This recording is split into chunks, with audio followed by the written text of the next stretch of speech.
Thanks to the rise of so-called skinfluencers, many people are now getting their skincare advice almost exclusively from social media.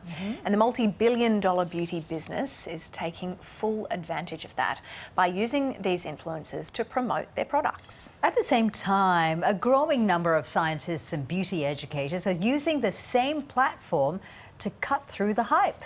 I'm Michelle of Lab Muffin Beauty Science. I'm a chemistry PhD, cosmetic chemist and science educator. On my channel, I talk about the science behind beauty products, debunk myths and help you make smarter decisions about the products you buy. If you want to find out. And that is cosmetic chemist Dr. Michelle Wong, who has also just released a book entitled The Science of Beauty. And Michelle joins us in the studio now. A very good morning to you. Good morning. Good morning to you too.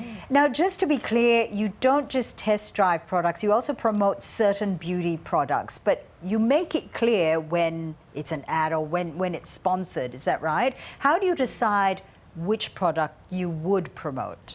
So first off, I've been talking about beauty products before being sponsored for about 6 years, so I already have a pretty big backlog of what sort of products I like. So I think a lot of my audience know which products I like and don't like. So it's always going to be a genuine recommendation. It's something that I genuinely believe in. And I also try to pick my sponsorships so that it's also got some sort of scientific angle. So something that people can take away, even if they can't even buy the product, that piece of information will be useful to them in some way. Okay. So tell us more about unpacking that information then. As a cosmetic chemist, how do you go about determining if a product is effective at all? I guess there's really two parts to it. The first part is, does it contain ingredients that can do what it claims to do? And then the other part is also quite practical, because it's hard to predict just from what ingredients are in it whether or not it'll actually work on your skin, because it's a bit like a recipe. If you have chocolate in a cake, for example, if you have a tiny bit of chocolate, a lot of chocolate, what else is in the cake, that's going to make a big difference to how it tastes. So same sort of thing, except instead of your taste buds, it's your skin. Right, I see. Now, your book is very comprehensive about skincare and why skincare is actually needed, what kind of skincare is needed for different types of skin types. Is it fair to say that all natural products is a lot safer than any products with chemicals in it? I would say no. Natural products are good in some ways. So they're really good for moisturizing. So things like oils can be really, really good moisturizers for our skin.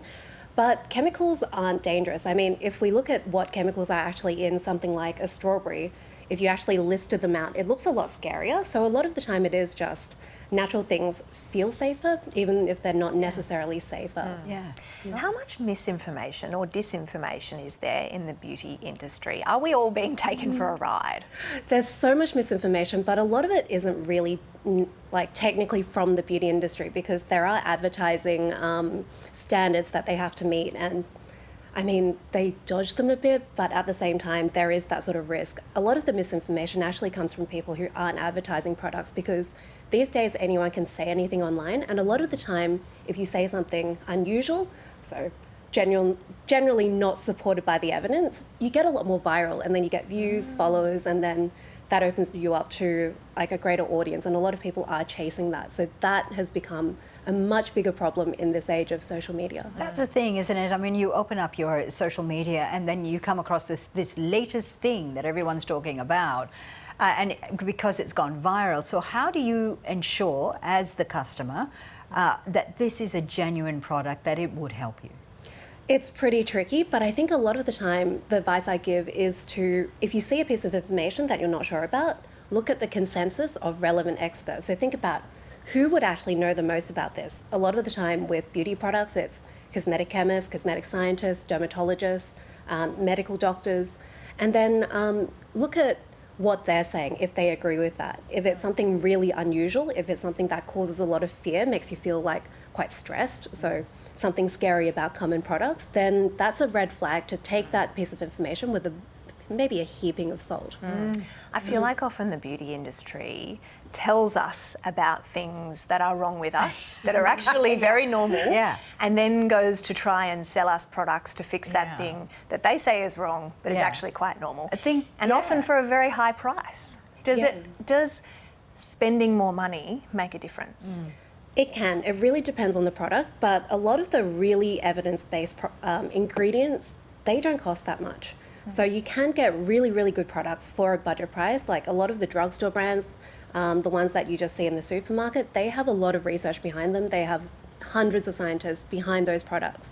So a lot of the time, yeah, you can get good stuff at a reasonable price, which is nice in this current climate. You know, skin changes because hormones changes and it changes as you age as well. You know, what is the one thing that people should be watching for as they go through from teens right through to, you know, their elder years? I think when you're a teenager, you don't really need that much products. Generally, the things you need are sunscreen, a cleanser to get the sunscreen off, and then if your skin is dry, a moisturizer. So that's just the standard stuff that most people can benefit from. Yeah. If you're a teenager and then you're getting acne, for example, then you might want to add in some acne products, maybe salicylic acid, benzoyl peroxide, those really basic ones you can get from the chemist. If you have more problems, maybe go to a dermatologist. And then as you're getting older, if you've been using sunscreen, that's going to really help with any sort of anti-aging, like preventing premature aging as you get older. If you are a bit older, then maybe start using sunscreen if you haven't already. And then you can start adding in some anti-aging products. And then as you get older, your skin does tend to get drier. So you might want to use more moisturizing products. Right. Michelle Wong, it's fascinating chatting with you. Thank you so much for coming in and talking to us. Thank you so much for having me.